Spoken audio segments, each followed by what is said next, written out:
Mais uma vez estou aqui para levar a palavra de Deus. Hoje eu vou meditar no capítulo 61.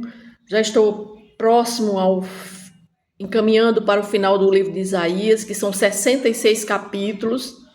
E eu peço para quem estiver vendo e ouvindo esse vídeo, se alguém se interessa por mais um estudo, outro estudo de outro livro da Bíblia, e se quiser que eu possa meditar aqui através do canal, para meditar junto com você, você coloca aí nos comentários qual o livro de que você gostaria de ver a respeito da palavra de Deus, qual o livro que você queria ver sendo compartilhado a meditação desse livro.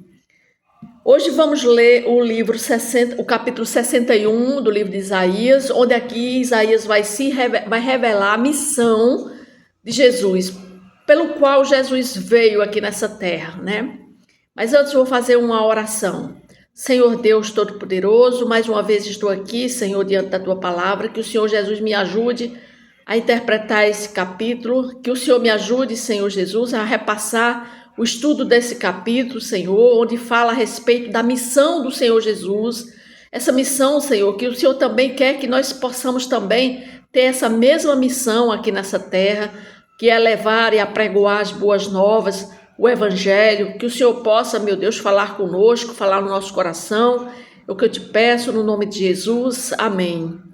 Então vamos meditar hoje no capítulo 61, que começa dizendo assim: o profeta Isaías aqui, ele fala como se ele mesmo fosse o próprio Jesus. Ele começa dizendo assim: o Espírito do Senhor Deus está sobre mim, porque o Senhor me ungiu para pregar boas novas aos quebrantados, enviou-me a curar os quebrantados de coração, a proclamar libertação aos cativos e a pôr em liberdade os algemados, a apregoar o ano aceitável do Senhor e o dia da vingança do nosso Deus, a consolar todos os que choram e pôr sobre os que em Sião estão de luto uma coroa em vez de cinzas, óleo de alegria em vez de pranto, veste de louvor em vez de espírito angustiado, a fim de que se chamem carvalhos de justiça plantados pelo Senhor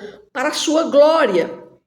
Ou seja, aqui o profeta Isaías começa falando como se fosse o próprio Jesus, falando a respeito pelo qual ele estava vindo aqui à terra, qual era a missão que ele iria executar. Então o profeta Isaías começa dizendo assim, que o Espírito do Senhor Deus estava sobre ele, ou seja, o Espírito do Senhor repousaria sobre o Messias.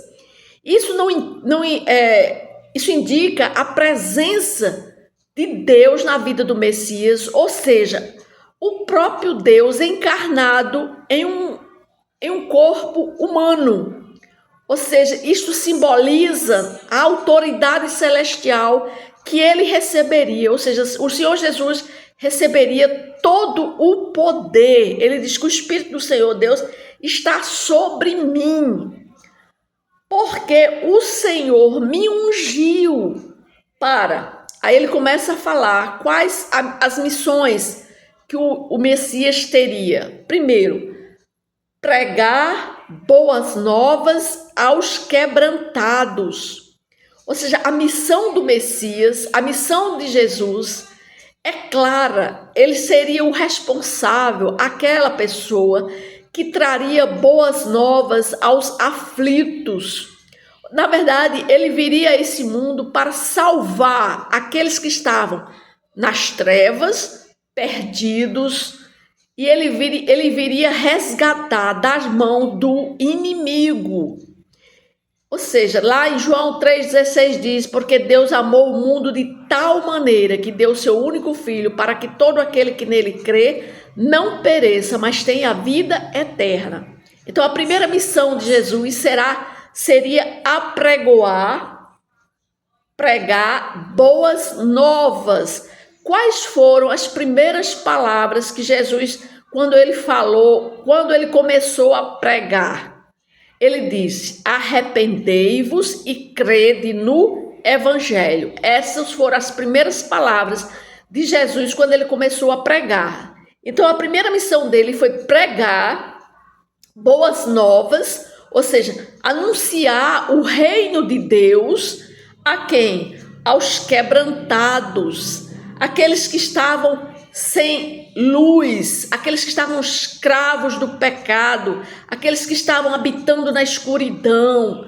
Aí ele diz: enviou-me a curar os quebrantados de coração, a proclamar libertação aos cativos, ou seja, todas as pessoas que estavam oprimidas pelo pecado, as pessoas que estavam quebrantadas de coração, ou seja, as boas novas aqui, o anúncio do reino de Deus, ele seria dado a todas as pessoas, não como uma boa notícia, né?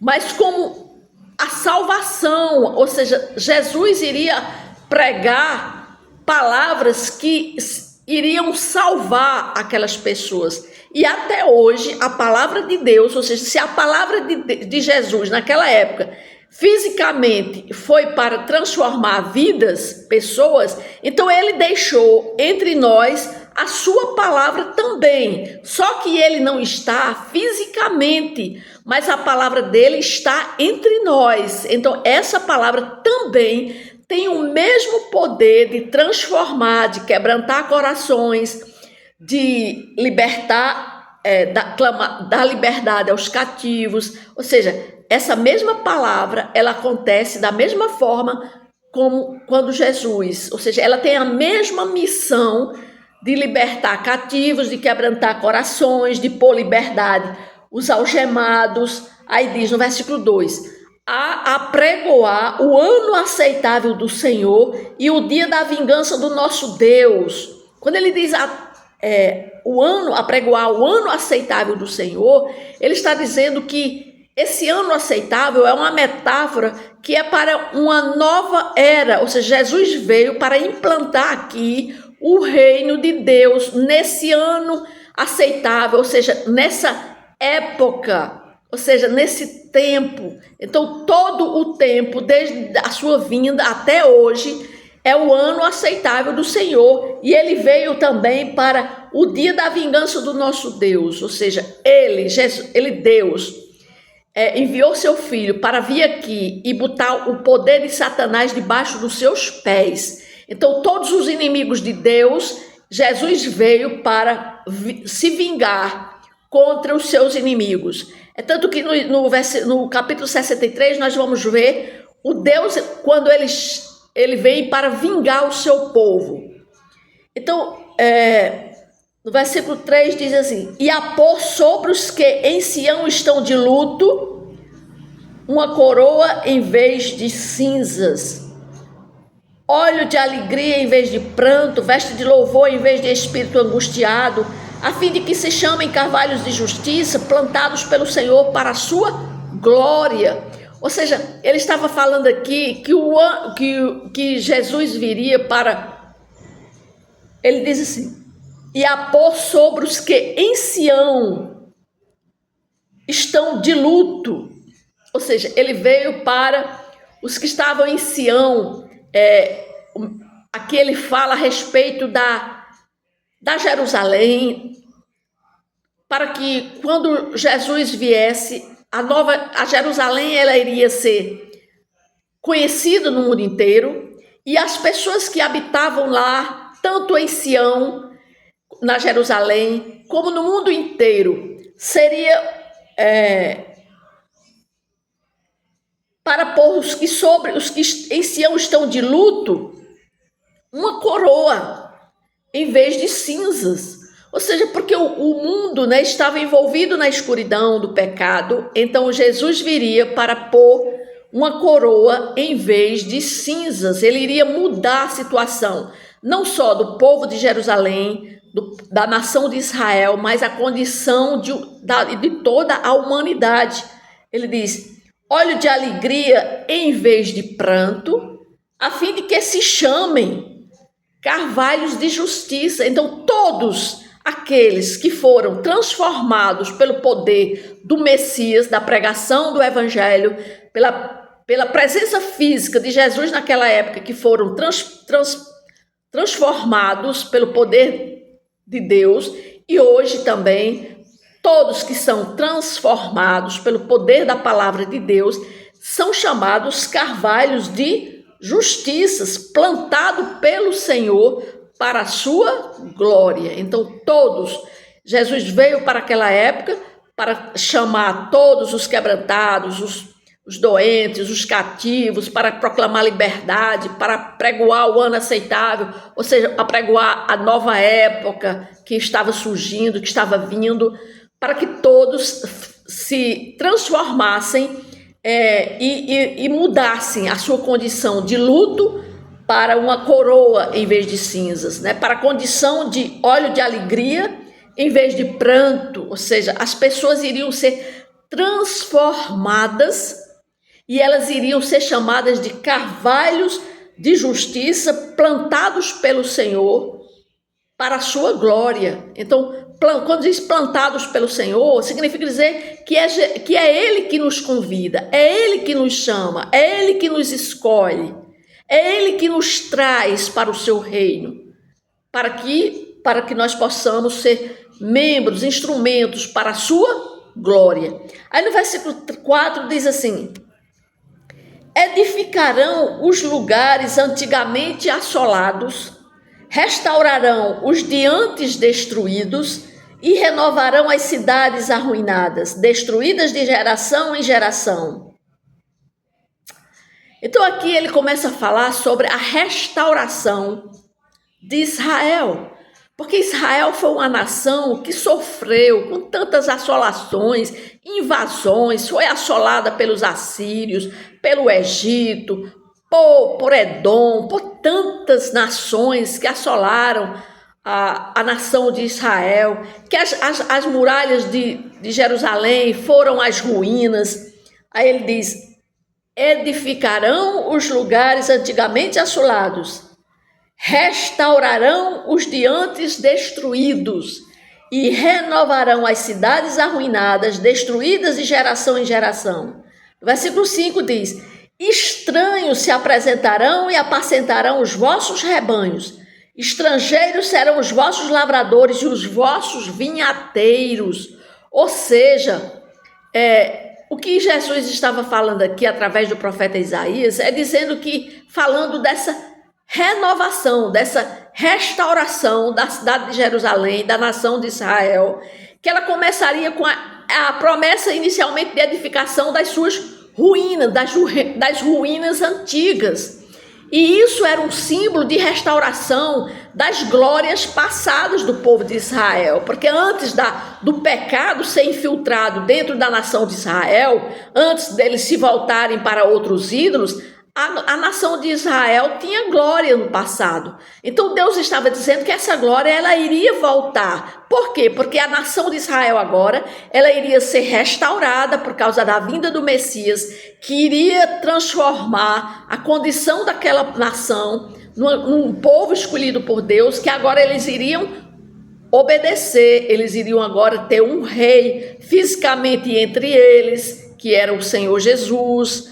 Ou seja, então, assim como as fundações antigas, elas foram reconstruídas, a nação também de Israel, ela seria fortalecida, seria revitalizada, lembrando-se da herança, das promessas divinas, porque Deus prometeu que queria escolher um povo para ser dele, desde quando ele falou com Abraão. Então, aqui está dizendo que estranhos se apresentariam, estrangeiros iriam cuidar dos rebanhos de Israel. Aqui, essa ideia desses estrangeiros que cuidam dos rebanhos de Israel, isso demonstra como Deus traria auxílio de fora, como uma manifestação de sua graça e providência. Porque os estrangeiros que cuidariam dos rebanhos simbolizariam as bênçãos divinas, o auxílio de Deus, que proporcionaria àquela nação para que ela se reerguesse. Era isso que ele estava dizendo.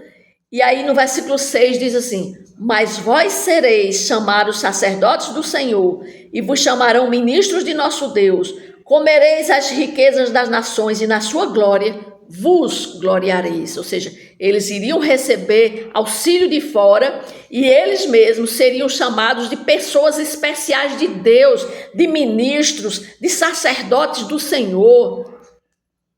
E ele diz: comereis as riquezas das nações, e na sua glória vos gloriareis. No versículo 7 diz: em lugar da vossa vergonha, tereis dupla honra. Em lugar da afronta, exultareis na vossa herança. Por isso, na vossa terra, possuireis o dobro e tereis perpétua alegria. O que é que significa isso? Israel, ela iria ter dupla honra, ou seja, possessões duplas. A promessa aqui de possessões duplas ou de dupla honra significa uma demonstração abundante de Deus, uma bênção que Deus derramaria sobre aquela nação, que era uma duplicação de bens, de recursos, indicando uma prosperidade incomum, resultado da sua restauração e do seu favor divino. Ou seja, é uma evidência do compromisso de Deus em recompensar a fidelidade de Israel. Então, quando nós vemos essas promessas de restauração aqui para o povo de Israel, nós somos lembrados também do caráter amoroso e redentor de Deus. Mesmo quando Israel enfrentou desolação, exílio, passaram 70 anos no exílio, retornaram, mas Deus tinha um plano de renovação e de bênção reservados para ele. Essas promessas também têm implicações e indicam para nós que isso nos mostra que Deus está no controle da nossa vida, assim como Ele estava no controle da nação de Israel. Nós aqui muitas vezes não sabemos as direções, ou seja, o caminho que Deus tem traçado para nós. Nós temos apenas que confiar nele, nas promessas que Ele tem para a nossa vida. Porque Ele abençoou aqueles que o buscavam sinceramente. Assim também Deus estava mostrando a eles, que eles iriam ser abençoados e terem dupla honra. A restauração aqui de Israel não era apenas uma restauração física, na restauração dos muros da cidade de Jerusalém, mas também uma restauração espiritual e emocional. Era uma renovação completa, Aqui Isaías estava falando que Jesus viria para restaurar o povo, mas também que iria abranger todas as áreas da vida do povo. E essa restauração não era apenas por méritos humanos, mas era devido à graça, à fidelidade de Deus. A graça dele iria ser derramada sobre todos. E até hoje a graça de Deus ainda continua sendo derramada na nação, no povo de Deus, nos descendentes do povo de Deus.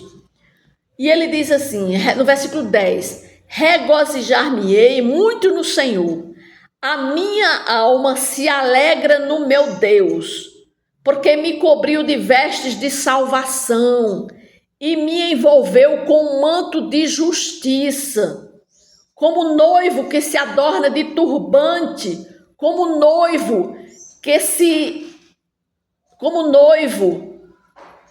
enfeita com as suas joias.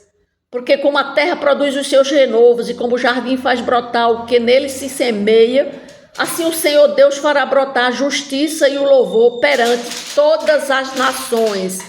Ou seja, o que ele está dizendo que a minha alma se alegra no meu Deus. Todos nós, nós temos que nos alegrar em Deus. Aqui estava falando que era como se uma pessoa Isaías já estivesse falando a respeito do povo de Israel, que já tinha sido coberto com as bênçãos de Deus. Então ele diz, regozijar-me-ei muito no Senhor, a minha alma se alegra no meu Deus, porque ele me cobriu de vestes de salvação. Ou seja, era isso que Isaías estava falando a respeito de todos os moradores da nação de Israel. Todos os moradores de Jerusalém estavam agradecendo a Deus, porque ele tinha coberto eles com as vestes de salvação. E era isso, o objetivo do Messias vir a essa terra, era trazer para aquele povo e para nós hoje vestes de salvação. Porque quando uma pessoa se arrepende e aceita o Senhor Jesus Cristo como seu Senhor e seu Salvador, essa pessoa se veste com vestes de salvação. Tudo que era velho fica para trás e agora a pessoa se veste novamente de novas vestes, vestes de santidade, vestes de salvação, e ela passa agora a viver uma nova vida nova para aquela pessoa que se converte, para aquela pessoa que se arrepende. Então era isso que Isaías estava falando a respeito daquelas pessoas que já tinham sido cobertas com as vestes de salvação, porque ele diz: e me envolveu com um manto de justiça, como noivo que se adorna de turbante, como noiva que se enfeita com as suas joias. Ou seja, então aquela pessoa, quando recebe essas vestes de salvação, quando ela se converte, ela faz parte da noiva, do cordeiro. Ou seja, ela faz parte e ela se adorna de turbante, como noiva que se enfeita com as suas joias. Era isso que ele estava falando, porque como a terra produz os seus renovos e como o jardim faz brotar o que nela se semeia, assim o Senhor Deus fará brotar a justiça e o louvor perante todas as nações. Estava falando aqui a respeito da nação de Israel, que ela iria ser conhecida e o jardim dela iria brotar, iria semear, uma terra que produziria seus renovos. E assim conosco também, na nossa vida, Deus, quando uma pessoa se converte e aceita Jesus como seu Senhor e seu Salvador, ele vai fazer brotar renovo. Essa pessoa vai ser renovada, vai brotar ela vai ser uma nova criatura. Então ela vai viver vida nova e vai brotar dentro dela os frutos de justiça, frutos do Espírito, né? Porque o próprio Espírito de Deus, o Espírito Santo vem morar nela. Então o que é que nós podemos ver aqui com o capítulo 61 de Isaías? Que assim como ele mostrou através de Isaías, o próprio Isaías falando como se fosse o próprio Jesus, dizendo qual era a missão pelo qual Jesus viria, para quê? Para trazer boas novas, para tirar os quebrantados de coração, para libertar os cativos, para dar liberdade, pôr em liberdade os algemados. Ou seja, essa era a missão de Jesus, assim como nós também temos essa mesma missão. Se nós somos filhos de Deus, servos de Deus, nós também temos que praticar essa mesma missão que Jesus praticou, que Jesus trabalhou aqui na terra. O trabalho de Jesus foi levar a missão de Deus, né? E então a nossa missão também é essa, de levar essa palavra, de apregoar boas novas nesse ano aceitável, ou seja, nessa época, em todas as eras, né? Em todas as épocas é o ano aceitável do Senhor, que significa que essa palavra dele deve continuar. Então, assim como o Messias anunciado aqui em Isaías, ele veio trazer boas novas aos aflitos, assim também é conosco. Hoje nós temos que trazer consolo para os quebrantados de coração, né? As mãos amorosas de Jesus, elas estavam estendidas naquela época para curar todos os feridos, então, não somente feridos de almas, mas feridos do corpo também. Então nós somos responsáveis também para levar essa palavra dele, porque essa mesma palavra é a mesma palavra que Jesus pregou naquela época, de um novo reino, de uma libertação de pessoas que estavam presas, que elas saíssem da prisão do pecado para uma nova vida. Então essa palavra é a mesma que tem poder. A palavra de Deus hoje é a mesma de Jesus, que estava fisicamente naquela época, mas hoje ele não está fisicamente aqui, mas a palavra dele está aqui, fazendo o mesmo trabalho, né? Com o mesmo poder de levar essa palavra para resgatar vidas, né? Para curar feridas, né? As feridas mais profundas, que são as feridas que estão na alma, para libertar as correntes que aprisionam tantas pessoas, né? E ele nos convida a lançar sobre ele as nossas preocupações, as nossas tristezas, sabendo que ele cuida de nós com infinito amor. O amor de Deus é infinito. Nós não podemos nem dimensionar o amor que Deus tem para conosco, para com todos, né? Ele oferece desse amor e essa palavra dele, ela tem que ser apregoada, né? Porque é isso que Deus ele mostrou aqui nesse capítulo 61. A missão de Jesus, a missão dele naquela época e a missão também nossa, nesses nossos dias também. Então, que nós possamos também nos lembrar, né, da promessa de Deus de renovar e restaurar não apenas indivíduos, mas também comunidades, ou seja, onde nós estivermos, que nós possamos também levar essa palavra de Deus, porque ela tem o mesmo poder de transformação que naquela época. Então, apenas Deus quer usar cada um de nós, né? Primeiro nós temos que ser transformados. Nós primeiro temos que aceitar Jesus Cristo como Senhor e Salvador, nos arrepender dos nossos pecados e aceitar Jesus como Senhor e Salvador. A partir daí você entra nesse reino espiritual, você é nascido de novo, você é restaurado e agora você vai fazer parte desse reino espiritual para poder levar essa palavra para outros também que estão presos, que estão cativos, que estão ainda condenados à morte, mas que nós possamos resgatá-los para o reino de Deus. É isso que a palavra de Deus nos ensinou no dia de hoje. Amém?